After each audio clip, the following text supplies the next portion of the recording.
Saturday, July 27th, 2024 at 5:30 in the afternoon. I climbed into my car with my Tula microphone and drove from Garden Grove, California, to the city of Corona, a distance of about 30 miles, to a small bar called Rockefellas in the Temescal Valley.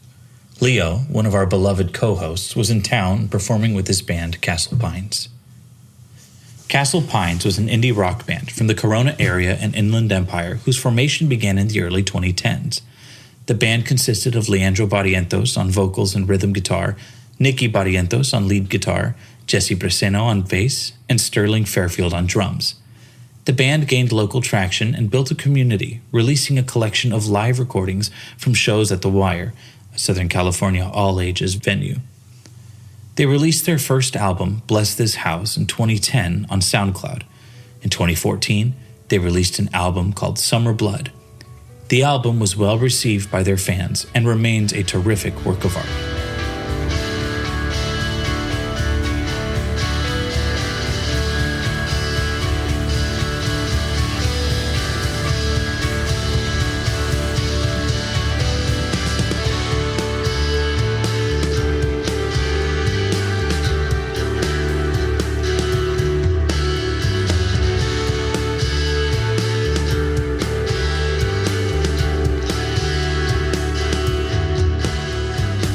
A few years later, Ricky Garvey joined the group, replacing Niki Barrientos in 2015.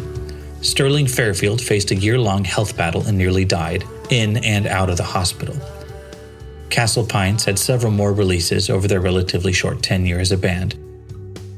They were able to record their final album, Por Vida, in the fall of 2017 before going their separate ways, much to the dismay of their dedicated fans. The impact on their local community was suspected to be profound, but on July 27th, it was demonstrated.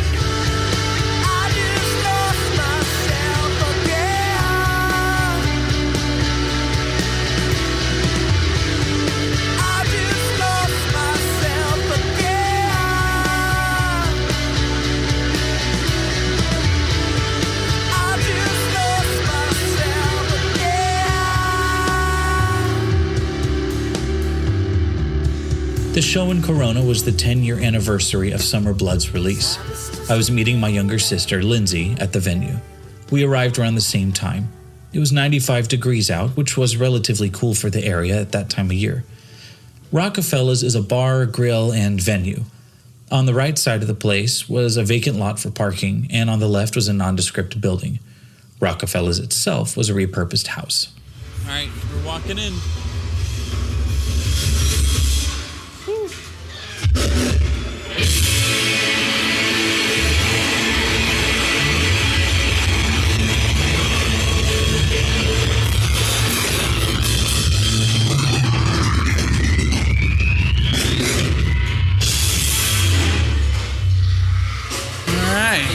Cool.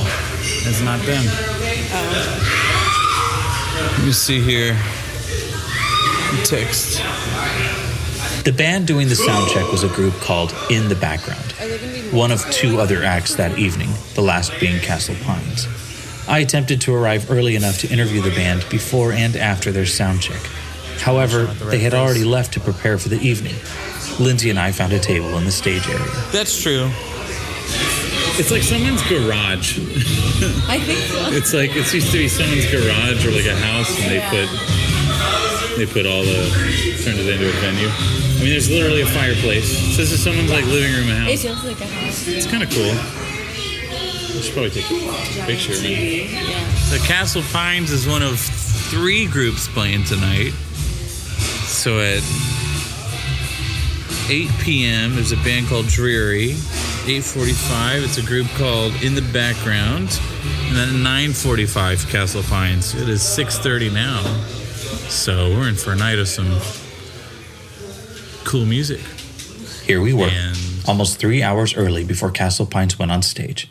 Lindsay and I started to settle for the night's events. Oh man, this will be fun. A lot of fun.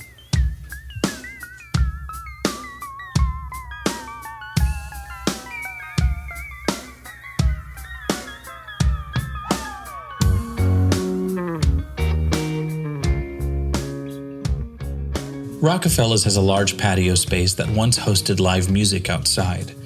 The large stage had obviously not been used for quite a while, but given the heat and time of year, it made sense. A lot of work would have to go into maintaining the outside stage area, and I suspect the live music scene in Corona isn't quite what it used to be. Rockefellas still maintained a great indoor setup. The patio was clean and had a lot of space to sit, mingle, and catch your breath if the inside of the bar became too stifling.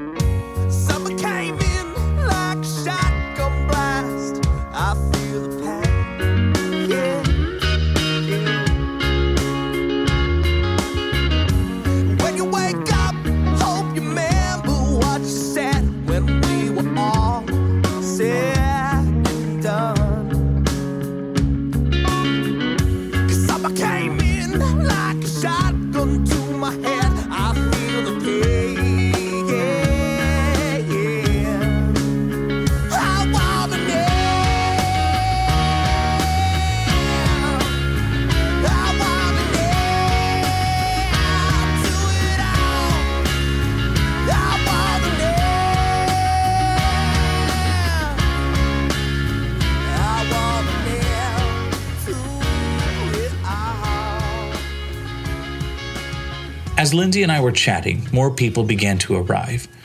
Around 7 o'clock, the bassist of Castle Pines, Jesse, arrived. I went to greet him. I've met Jesse and the rest of the band before. Jesse and I previously had dinner at Leo's home in Corona many years ago. It was nice to reconnect before the show. What do you play? I play bass. What's your name? Jesse. Jesse from Castle Pines. That's right. So how long have you been doing other projects since you guys have been on official hiatus? So Ricky Garvey started up something. He filled in for Nick when Nick left. And yeah. So he started up like a emo pop punk project called Big Slur. So Hell yeah. We've been. He wrote some songs, asked me to play on them, so I wrote them. We played a few shows, but then COVID came and killed the dream. Yeah, it does it. Yeah, it does it. Killed the dream. But he just wrote some new like bedroom pop stuff called Recover. Yeah, okay. Yeah, so I just sent him, he just remastered our theme song for the show. Oh, that guy's a talented man. Yeah, dude. That's cool. So are you working with him on his new project? I played bass on it, yeah. Okay. He sent me the tracks, like, hey, do you mind playing bass? I was like, yeah. Fuck it, I'm always down. So yeah, but I don't know if he has plans to play shows or not. But Leo said he's going to be playing on one song with you guys tonight, I think. He's playing, like we're kind of cutting after the Summer Blood songs. He's going to come up and then we're going to do some older songs with him. Awesome. He'll be playing like 4 or 5 songs. How do you feel about tonight? We're super excited, yeah. I mean, Sterling flew down from Seattle. Oh, shit. Yeah, Leandro flew in from Portland. Yeah. So they're staying in town. They've been staying in town like the last 4 or 5 days. So it's all kind of building up to this. So Did you stay up to date on the songs, or are they just kind of ingrained in your... I'll throw them on randomly for nostalgia, Yeah. Oh, man, look, I used to do something. Hell yeah. But as far as playing-wise, within the last 2 weeks, I just started trying to remember. Fuck yeah, dude. It's all muscle memory, Yeah. It all comes back. I got you. That's good. So I get it's like return to home, huh? It really is, yeah. Once we ran through it like 1-2 times, we did a sound check here, and I was like, it's like we never stopped. You plans to do it again in the future? Maybe 20 years. Maybe 20 years. So with Summer Blood, which number album was that for you? That was technically just like our only real official release. EP one, yeah. Because before that, we had put out a few demos, and we called them EPs. Right. And then after that, extended plays. Yeah. We had recorded like 8-9 songs with Ricky, but we didn't kind of formalize it. We just released them as a bunch of.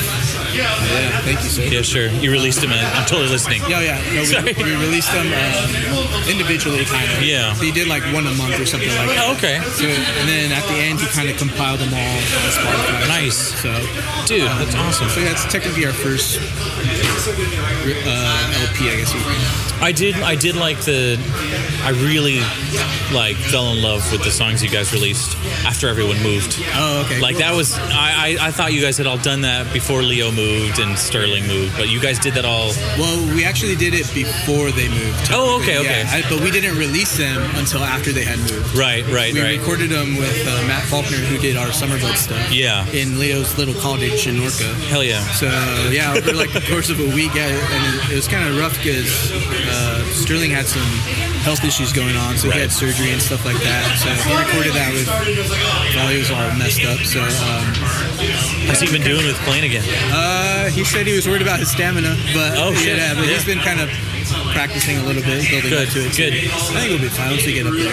I'm excited for the show. Yeah, this is gonna kill it. This is gonna kill it. This is gonna be awesome. Yeah. So I'm glad you checked out the stuff afterwards, because kind of, I don't know, we kind of released them weird, you know? Yeah. So we kind of feel like they didn't really get traction or whatever, but glad someone was listening. You kind of release them in the new model of releasing music. It's true. Where you don't release a single at a time. Right. I think Gorillaz have been doing that. Really? Their Music Box project is still ongoing, and it's been 4 years. Wow. So if you release them a song at a time, I mean, that's maybe we were ahead of our time. maybe. But it's cool to hear your guys' albums releases. I was listening to them today, Summer Blood, and then Bless This House. Yeah, is that what it is? Yeah. And then going forward, and you can, not that the quality was ever bad, but you can hear how you guys got better at your craft. Yeah. And the quality of the releases were good. Yeah. And there's no song I don't like from you guys. Right. No, I know what you're saying, because I was just telling Leandro, we're just reminiscing, you know. Yeah. In town, and we're the first time he called me to come jam with him to form what was going to be Castle Pines, he was in an empty house that he was pretty much squatting at, and his drummer just had a Home Depot bucket he was sitting on, banging on a cardboard box, and he's like, "What do you think about this?" And I'm just like, wow. So we've come a long way. Yeah. Real drum kit now. Yeah, exactly. Yeah, that's good. Electricity. Yeah. Y'all have homes. Exactly. That's the success of Castle Pines. I know, that's the weird thing. Me and Nick, now we have our own places, and we're right here off this highway too, so we're all close. Right around the corner. Yeah, so it's been cool. Heck yeah. It's been easy. Yeah. Thanks for chatting with me, man. Dude, I'm excited for the show. I'm excited to see you guys up there. You guys always. I'm glad you guys are the last group, because no one has to follow you. Yeah, well, the two bands are really good. So they're really good. My sister Lindsay and I were listening to them warming up, and they were they were killing it. Yeah, we've been friends with In the Background for a while, even in their previous band. So that's cool. They were the first guys we thought of when we were going to. Shortly after my conversation with Jesse, Leo and Sterling arrived. Leo took us back to the green room as the first group, Dreary, was on stage. The hallway to the green room was extremely loud. Most of what you're about to hear had to be edited due to the volume of the bass. I'll play what I can. Going in the green room, security room. What? Wow. Oh, it's nice and quiet in here. Hi, Castle Pines people and other bands people. What up? This is Kurt. I'm a groupie. Dylan, Steve. That's Lindsay and sister. This is Sterling. Hey, Sterling. How you doing? Yeah. You guys don't mind being recorded? I'm the host of Just One Song podcast. Leo's a co-host on it. So we're just kind of documenting the end of Castle Pines. No, the reunion. So who's all part of what band? We're in the background. Oh, you're in the background. In the background, yeah. Oh, so we're all supporting Castle Pines in here. Yes. Fuck yeah, for sure. All right, cool. Does it get dark with those sunglasses? No, it's pretty. I'm not saying you're not pulling them on. Pretty even. You look very good. Pretty even. Pretty. Yeah. Might have a weird brown tint, but it's not at all. No, it's the opposite. It's blue. I met members of the second group, In the Background, and we exchanged pleasantries. Lindsay sat politely in a leather armchair across from me. I turned to interview Leandro and Sterling. We discussed the show's setup, the reunion, the history of the Corona music scene, and Castle Pines' participation in what many in attendance considered a revival of the scene. Sterling and Leo originally started Castle Pines in a rundown apartment. They released their first EP, Bless This House, in 2010. Leo and Sterling talked about playing gigs in Corona during an apparent lull in the city's music scene. The band would ask bar owners for a space to play their music, and in return, they would bring 100 to 150 of their friends and fans to their place of business. Now, they emphasized the effort put into playing at all ages venues, places like the famous Showcase Theater in Corona. The Showcase was a frequent hangout for the band. It was a venue that Sterling and Jesse had the pleasure of performing at in the early 2000s. The Showcase was an institution of the Inland Empire music scene that opened up on July 25, 1975. It originally showed movies, but due to competition from other larger theaters in the area, it was shut down around 1981. Sometime in 1993, an alternative rock club took ownership of the Showcase Theater, where it became a staple of the punk rock scene for Orange County and the Inland Empire. Unfortunately, due to complaints from local merchants and a string of bad press, the city of Corona closed the Showcase Theater for the last time in 2008. But that's for another episode. I interviewed Leo and Domingo, a friend of the band. We talked about the music scene and the band's origins. Please forgive the distortion. Right next to the creek, right? Right next to the creek, yeah.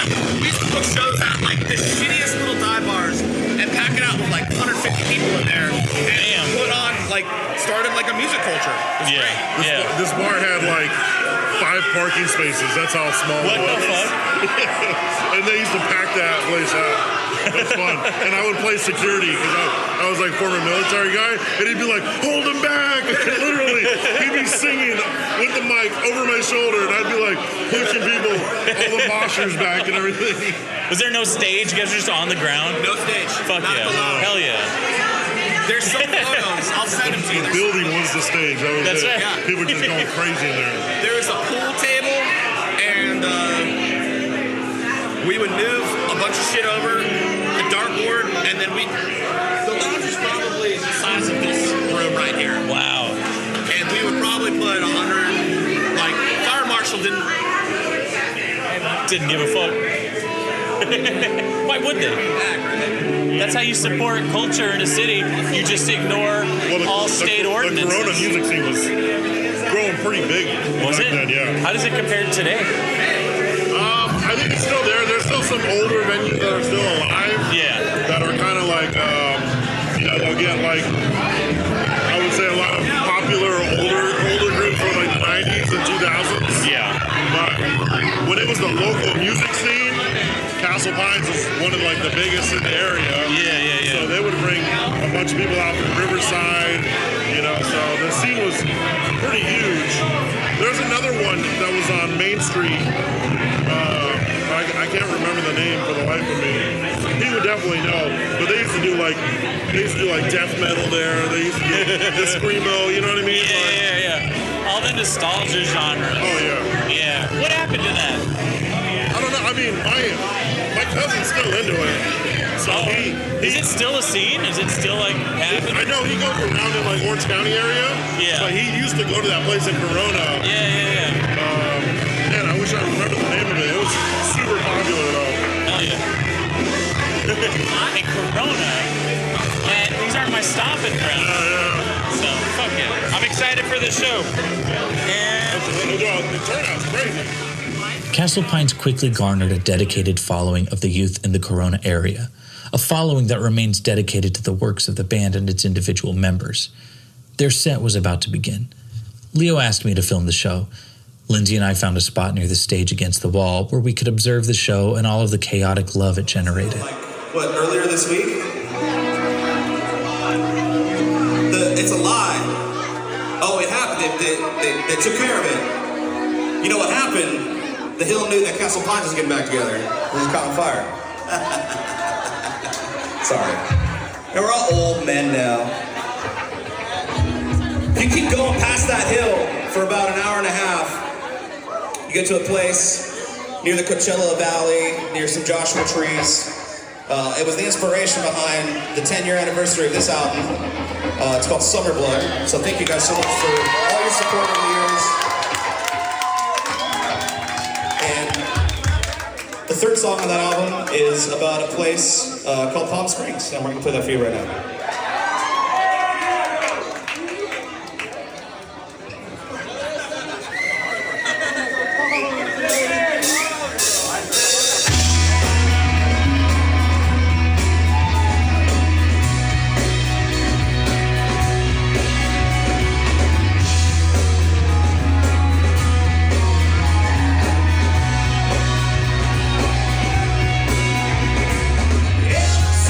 Chicken with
were drinks being spilled, people being thrown around, and one guy named Castillo was an absolute madman in the crowd and nearly started a few fights during the set.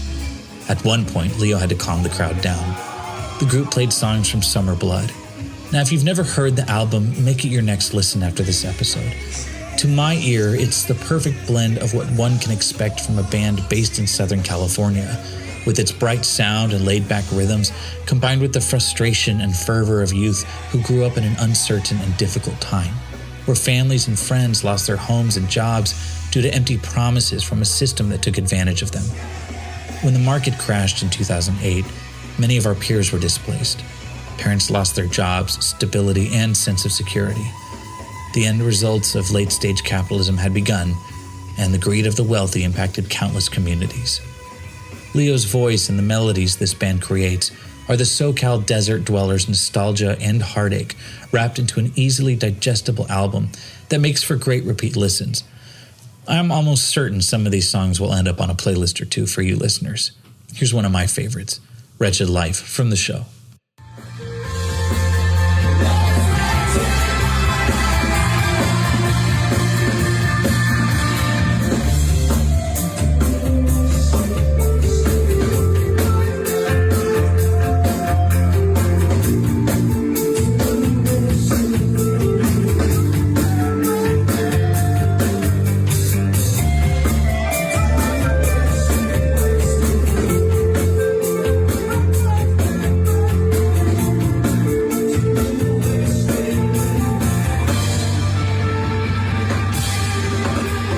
Experience, it's rare to go to a concert where the entire crowd so viscerally expresses their love for the band. This was such a tight-knit show, and the room was super packed. These were dedicated fans. Castle Pines represented this community, and these songs were their shared history. Leo, Sterling, Jesse, Niki, and Ricky brought life to a music scene that no longer served the young people in its community. Several hundred people showed up to this concert. Several hundred people packed into a hot, dark room to share an intimate experience with a band who beautifully and expertly put their lives to song. Several hundred people sang and shouted the lyrics to this band. Several hundred people risked COVID and likely violated several fire codes for a chance to see this band performed at least once more. Ricky Garvey took the stage after the band completed the songs from Summer Blood, and the set continued. They played some of their later releases, like Hollow Cause, a song that Leo let me master when we were in college together. Now, whether that version is the one currently on streaming services is unknown to me, but I was glad to have the opportunity to work on such a great song. The crowd favorite, however, was I Saw You on the Radio. Members of the audience were shouting lyrics to the song throughout the show, and when they finally played it, the crowd went wild.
Thank you so much. Thanks for your help. I've seen Castle Pines perform 3 or 4 times, and this song is the hit of the night. At Rockefellas, the crowd stormed the stage and took the mic. Leo had to sing from his brother's microphone. This wouldn't be the last time it would happen. When they played I'm a Volcano, the microphone was taken again, and Leo had to dig through the crowd to get to it.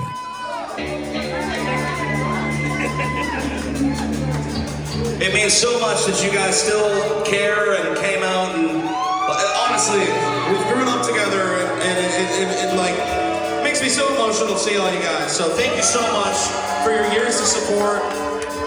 Thank you so much for still listening to our music. Thank you for helping me get through my 20s and for sticking around on this journey. This is our last song of the night. Thank you all for coming out and get home safely. We love you guys.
I could go on and on about this show. I could talk about how my initial frustration with the overly aggressive mosh pit turned into an appreciation that this group could make people feel this way with their music, with love and excitement rather than anger and rage. I could talk about the incredible musicianship displayed by each member of the band, coupled with a minimal but effective and entertaining stage presence in such a small space. I interviewed Niki, Leandro's brother and the original lead guitarist for Castle Pines, and his wife Lisa. And you guys are part of a really significant scene, or significant part of, I guess, music history for the area and musical growth. And like, you released an album 10 years ago, and a 10-year reunion, you filled this room to capacity. Yeah. And like, how does that feel to you? Feels good. It's very nostalgic and emotional. I wish that they had more lights on the crowd so I could see more of the faces, you know? But it was comforting. I was nervous coming into it, but seeing how many people just showed up to have a good time and listen to our songs made me confident. You know, and play. It came out effortlessly. I was like, I can mess up and nobody cares. As long as I'm having fun, like, that's all that matters. No one noticed. Yeah. And like I said, like, you guys are all so comfortable up here, not just like with each other, but with the music itself. That like mistakes aren't noticed because you guys are just having fun, and it's like, it's really refreshing to see a band function in such an organic way. I think that confidence comes from the years of listening back to our own music. Oh yeah. I haven't played those songs in 10 years, but I've been listening to them almost nonstop and critiquing myself and critiquing the band. And so I'm always thinking ahead, if I were to play these songs again, what would I do differently? You know, because hindsight's 20/20. Every time I listen back to our music, I go, I wish I would have done this differently in the studio. Done something different for a live situation. And tonight, that's 10 years of thinking about it and it coming to fruition and going, this is how I want to get this done. This is how I want to present my music in hindsight of pondering it for the last decade. Did you make significant changes tonight, or? Not necessarily in like the parts of the songs themselves, but tonally. And, I see, like how I craft the sound and how I'm thinking about, I mean, down to like pedal order, what amps I'm using, what guitars I'm using for what songs. Right. I used to just use one amp, a couple of pedals, one guitar, but now it's like I've had 3 guitars to choose from tonight, and I changed them depending on what I wanted the song to sound like. So how did that feel like when you first recorded the songs to now, when you have that freedom to like move between instruments and you have all these different options to change how it sounds? It feels good. It makes me want to re-record all of our stuff.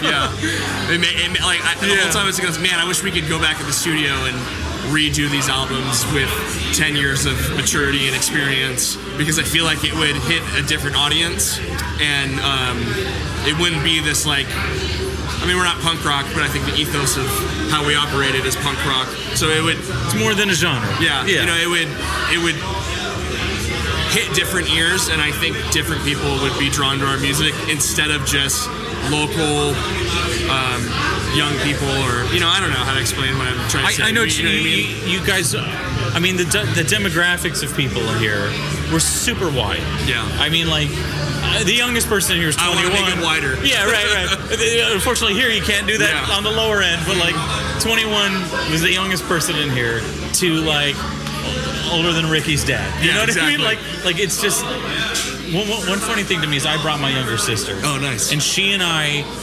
occupy completely different areas of music. Mm-hmm. We don't operate in the same circles at all. Yeah. And when I said, hey, I'm going to go see the Castle Pines show, do you want to come with me? She's like, oh, I know who they are. I'm like, what? How do you know who they are? She goes, man, I don't like know them really well, but I know their name, and I think I've heard their songs. Yeah. And to me, I'm like, that's like significant enough. Yeah, absolutely. I mean, she's 14 years younger than me. Yeah. Like, she's totally different generation. That's so cool. And it's, even then, I'm like, that's wild that she knows you guys. And, I mean, we're both from Chino Hills, so it bleeds through, but it's definitely. We should have played more in Chino. We focus so much on Riverside, Corona. But those are your stomping grounds. Yeah. You know, and truth be told, I mean, Chino was not going through the same musical resurgence as this area was. I gotta get an interview with him sometime. But like, it wasn't going through the same thing as Corona was at the time, because Corona developed earlier than Chino Hills. Chino was still cows. Well, Corona always had Showcase. Which I mean, that put Corona on the map in the 90s. Right. I mean, Green Day, Blink-182, No Doubt, a bunch of bands playing. It was like the significant sub-desert city of Southern California. And then other than that, the closest thing would be Chain in Anaheim. Right. And it's like Chino just got completely. I mean, Chino wasn't. You're right. It wasn't a music. There wasn't town. much. There was some like weird dive cowboy bar there that went They had away. Back to the Future. That's Back to the Future. They filmed some true. parts of scenes from Back to the Future. Yeah. In Chino Hills. They did, and now those scenes are completely paved over. There was the Cooper House, the infamous murders. I grew up in that area. That was not that can, but it's. I have to tell you personally, my favorite song is Black Star Canyon. Oh, that's like. fun. I mean, I love all your songs, but that one, like, I put that on the car. I'm in a good mood. Oh, yeah. I know you're solo. Like, I can like sing it like a jazz dude. That's like, like I'm in it, and I was like, he changed it. Like I was filming the whole thing, but I'm like, I'm glad I caught that. I can't wait to see all the footage. Oh, it's going to be terrible because iPhone cameras, but better than anything we got 10 years ago. Oh yeah, you know fair. I mean? Yeah, that's true. That's true. It's all about compare and contrast. But any music plans you're working, anything musically you're working on outside of Castle Pines? No, gear sits in my closet most of the time. Yeah, I write some songs here and there. I play at church every once in a while. Okay. I've written like a couple years ago. I had written a lot of surf rock music. Hell yeah. I had written an album's worth of songs, but I've never sat down and recorded them. I want to do it. Yeah, that's the goal. What's stopping you? Time, laziness. Bandmates. Yeah, bandmates and laziness. Oh, really? I know the amount. Well, I mean, I know the amount of work it would take to get people together and practice. And I have 3 kids, and so it's hard. Okay. You know, I'm a stay-at-home parent now, so it's having to balance it. Maybe 10 years, 15 years ago, I would have said whatever, kids can take a back step, or back burner. Yeah. Now it's a little more focused. It's hard when you don't have like a dedicated space to. Yeah. I have 2 kids in a 700 square foot house, and it's like I want to record. Like I'm still learning guitar, and I'm still writing, and I'm like I want to put it out, but it's an hour of setup, and then it's like an hour of teardown after the boys go to bed. Oh yeah. And then it's like. That's 45 minutes to get anything productive done, and it's so hard. Like it's not accessible for the working class. I guess it doesn't seem. It's hard to. Yeah. Have family. Man, and I don't know. The motto of our show is, it doesn't have to be good. It just has to exist. So long as you're writing and putting something out, but definitely. That's what's so special about what happened here tonight. Was like we all just got to take like a time machine back to 10. 2010. 15 years in the past. 2012. And it was like, I forgot I had kids. Like, I was 20 again, It was fantastic. And now you're like, damn it, I got a sitter and I got to go home. I didn't even remember my kids. I was 19 again. That's the power when you make a parent forget they have kids. Yeah. I mean, that's as a parent, that's a testament to what you guys did tonight. But hearing you guys recap their history with Corona and like how significant their grip on Corona was, and like what you guys allowed to happen here tonight was so important to so many people. But it's so weird too, because like at the time, like we didn't think anything significant was happening. We were just like he said, he was nearly homeless. He was struggling with his alcoholism, and but he was using music as a way to cope with just coming of age and growing, having to become an adult in 2010s, and it was hard for him and hard for us too on some degree, but like, we had music as an outlet, and we never thought people would really care to listen to the songs, But if they're good, they're good. Yeah. I mean, I was talking to people in the audience, like when you played Saw You on the Radio, like it's a shame that song didn't hit the right crowd. Yeah. Because that would have been the one that brought you guys up. Yeah. And we can't be in the business of playing coulda, shoulda, woulda, right? Because I was talking to Leo earlier, like it wasn't about getting famous, it was about playing the gigs. Yeah. But like just being in a room full of people who knows these songs organically or not through. No offense I have no issue with pop music. I don't know if people shit on pop music. It's popular for a reason, right? But like something that isn't that. It's just despite the crazy moshing and the scary all near fights that almost happened, this felt like a very loving environment. Yeah, absolutely. And that's I think that's rare in a place like this. That's why the fucking Trump flag outside. We're connected by it in like a relational way, not like a radio stream kind of way. Like it was, like you said, it was becoming an adult in the 2010s, and like that's what that's what draws these people together. Is we were trying to figure that out together. The shared history. Yeah, and then 15 years later, we're all in our 30s, and we're all, it still sucks. And then, right. Yeah. And then we're like suddenly. But this cool thing back when we were young and naive is back, and it's like it didn't. Was great. It's great. Did it feel better than it did back then? By the time we were done, cleanup was almost done as well. There were a few minglers, but overall everyone had dispersed to their homes or other after-show haunts. I caught up with some people in the crowd. The bar still had some people enjoying the next party on a Saturday night. While Leo mingled with some stragglers, I talked to Madison, his incredibly supportive wife. You don't fuck with the cold shoulder. No. Good. Hell hath no fury. She'll give me the cold shoulder. But after, you'll know why. No, I'll give you the cold shoulder. She'll give me the cold shoulder. Because she loves you. Can I have a little bit of your vape? Nikki's gonna take us to my car. So that we can. We gotta help Matt. Oh, damn. I don't know, he did it. How'd you feel about the show? Oh, the show was great, man. It was a reunion. Are you recording right now? I am. Yes, for the podcast. You can record all of it. I recorded some of it. Don't worry. You can put that on there. What do you want me editing out? You tell me. You're so funny. With your fucking button and your business cards in your pocket. Baby, this is Kurt. This is the man of the people. I'm really learning a lot about you. He gave me permission to do this. I said, is this okay to be tacky? And he's like, yes. Otherwise, I wouldn't have done this. It is okay, and I appreciate the shirt you're wearing, too. That seals it. Everyone's wearing black, and you're like, I'm going to put floral on. So why would you wear black out here? Rock floral.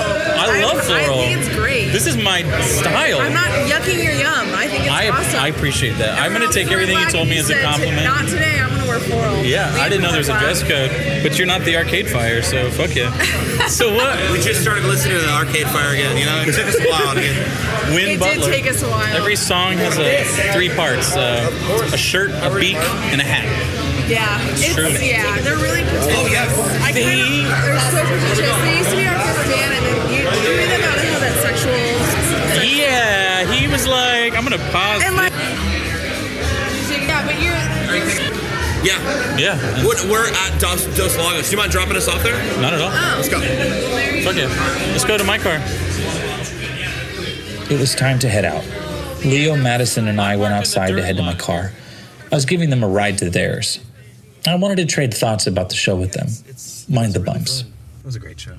It was a really good show. It's just good vibes, man. People. Such good vibes, dude. The cool thing is, like, there's people from every single walk of life. Like, there's people from every socioeconomic fucking class. They all came together. They've always been so supportive. I don't know, man. I think it was good for a lot of people to have this show. Yeah. It was good for people's souls. Where am I going? Right, yeah. Thanks for the ride, man. Anytime. It was very healing. And then coming on the other side of sobriety and, like, you know, growing up and people getting older, starting families, and just being able to, like, still do this. Yeah. I think it's just important to have community and, like, have an outlet so that people can express that. That's great. Yeah, I was talking to Nick about it. You call him Nicky? His name is Nicky. Oh, left? Keep going straight. Okay. And then you're gonna make a left. Not that way. No, I'll tell you where to go. Okay, thank you. I was talking to him about it, and I was like, I mean, the show got really, really crazy, and like, I imagine that happened at most of your shows, but like, it was wild from someone who doesn't mosh to be like, the guy in the red tank top. What was his name? Andrew.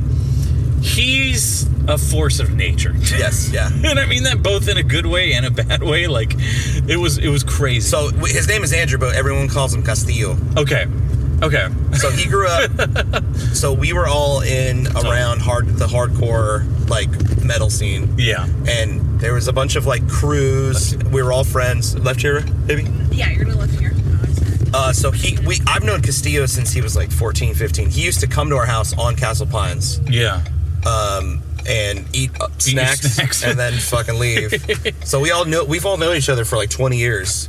So, but he grew up in the pit, like when Showcase Theater was around. That's his SOP. There was a whole crew of people that would there was nothing else to do out here. So it was just like, none of this was built. Yeah. So all we had was like to build a community, make music. Right. Dude, I like how you're making us wait to know. Well, you're talking here. No, it's okay. And then I think you're going to turn right into this park. Okay. And I can't actually remember what park, but I think it was right here. So you got it. What car are you driving? It's a Honda CRV, and it's like maroon. It's back there. I see it. Yeah. Thanks for coming out, Kurt. Thank you for having me. Did you have fun? I had an awesome time. Okay. Good. I had such a good time. I really liked, man, it was such a warm and loving environment. Like, as crazy as it got, like, everyone was there. It wasn't even like, I hate when they say, out there to support you. Like, I feel like that can be condescending in certain contexts. But everyone was there to fucking celebrate you guys. Yeah. And it was a celebration, and you delivered, and, like, your music is a gift. And I'm not trying to, like, blow smoke up your ass, you know, like, it's genuinely really good, and you guys have an excellent rapport on stage, and you are all brothers, and it comes through in the genuineness of your sound. And like, I was telling Nick, whatever, I'm gonna edit however you want me to, but like, I was telling my sister, she's 14 years younger than me. We're in totally different, like, generations and different areas of music. And when I told her, hey, I'm going to this show, my buddy's show, do you want to come with me? Because she likes concerts. She goes, yeah, what's his band? I said, Castle Pines. This girl is completely different area of music. She goes, oh, I know who they are. Oh, wow. And to me, I'm like, what? She goes, I don't listen to them too much, but I know who they are. And to me, I'm like, that's significant on a personal level, because she and I just are in opposite, totally different circles. So for you guys to not, I mean, maybe that's because we're in Chino Hills, but like, for you to be a part of this community and come through in that history of music in this part of California is like super significant. And I think, man, you guys better do this in 5 years, not another 10. Yeah, dude, thank you, man. I really appreciate it. And like, it was just a celebration, like you said. Like, it's not celebrating anything specifically, like a person. It was the community that we built, like of people. Yeah. Of like, there wasn't a lot to do. We didn't have, whatever we were going through, the hard things that I mentioned that, that we went through in our lives, like, people came together and they put their shit at the door, and we just celebrated each other. And I think that's the most powerful thing about music, is that you're able to create a community of people, and have those memories. So I was like overcome with like so much joy to see like all these faces that I will never see them outside of a Castle Pine show. Like, I can't individually go and see these people that, that have been supporting us and coming to shows for years. But when we have a show like that, like, I looked around the crowd and I was like, wow, man, like, this it's such a fleeting moment. Won't happen again the same way. Maybe it'll happen again, but like, not the exact same way. But I just feel very grateful and blessed, and that I have such a supportive partner that allows me, we're in a position in our life that allows us to like be where we are. So like you were saying, like, it'd be cool if we could do this. We next year, the one of the organizers on the committee for Saturation Fest in Riverside was there, and he mentioned that he wanted us to play it or headline it. So I was like, man, maybe, like, we're all big boys, adults that have jobs, and maybe we can fly down and play again. But yeah, I think we're in a point now where it's like, it's just fun. We're not doing it for any of this clout or fame or anything like this. It's just, we're doing it because it's an outlet, and we have a history of like creating a community and being a part of something that's much bigger than us, really. So. It is. And just thank you. Yeah, man. Like, thank you. Thanks for being here. Thanks for giving me a reason to be down here, man. Yeah, of course. It's wild. I'll probably talk to you in the next like couple days, or next couple weeks for the. Yeah, probably. Wait, we got something. Leo and Madison got out of the car. We said our goodbyes. It had been about 5 years since I had seen Leo in person, and who knows how long it would be before we could meet again. Live streaming an episode doesn't count.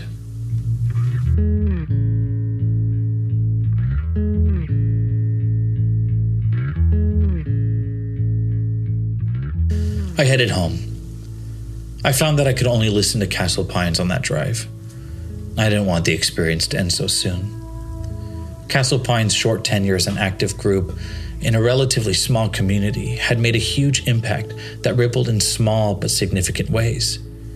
In my opinion, Castle Pines encompasses the entire appeal of a great indie rock group. Each member is a terrific musician who has incredible chemistry with their cohorts. The music they create is unique, well-composed and arranged, catchy, and above all, honest. This group does not pander to a specific demographic or seek money and fame. They create music for themselves, for their community, and for the love of the craft. I believe that this authenticity they bring to their work is what made them so successful and beloved to their fans both within their community and without. And I can only hope they reconvene for another reunion sooner rather than later. I don't know if we can wait another 10 years for that show, but if we must, we will. I know I'll be there. Will you? Drank too much, pickled the bride, numbed the thought, rat race line, cutting our heads, hung by the spine, kosher kids left behind, left behind.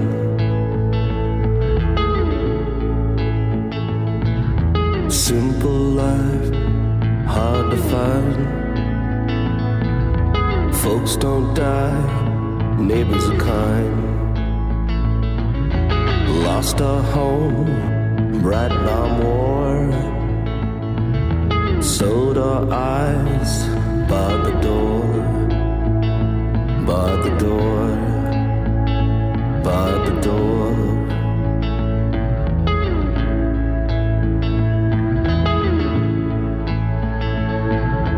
Taking 10 naps, we were in the kind. Block party sleep all the time. We were in relapse, bright like a dime. Living in bliss, losing our minds. Losing our minds, losing our minds.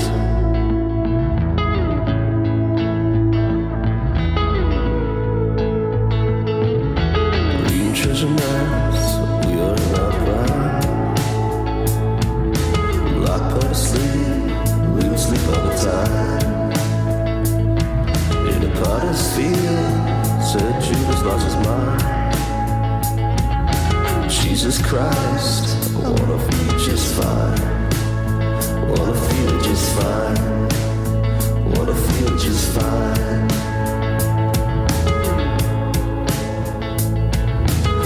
Treasure maps, we out on the crime. Block party sleep, we would sleep all the time. In the potter's field, said Jesus lost his mind. Jesus Christ, I wanna be just fine. Wanna feel just fine. Wanna feel just fine.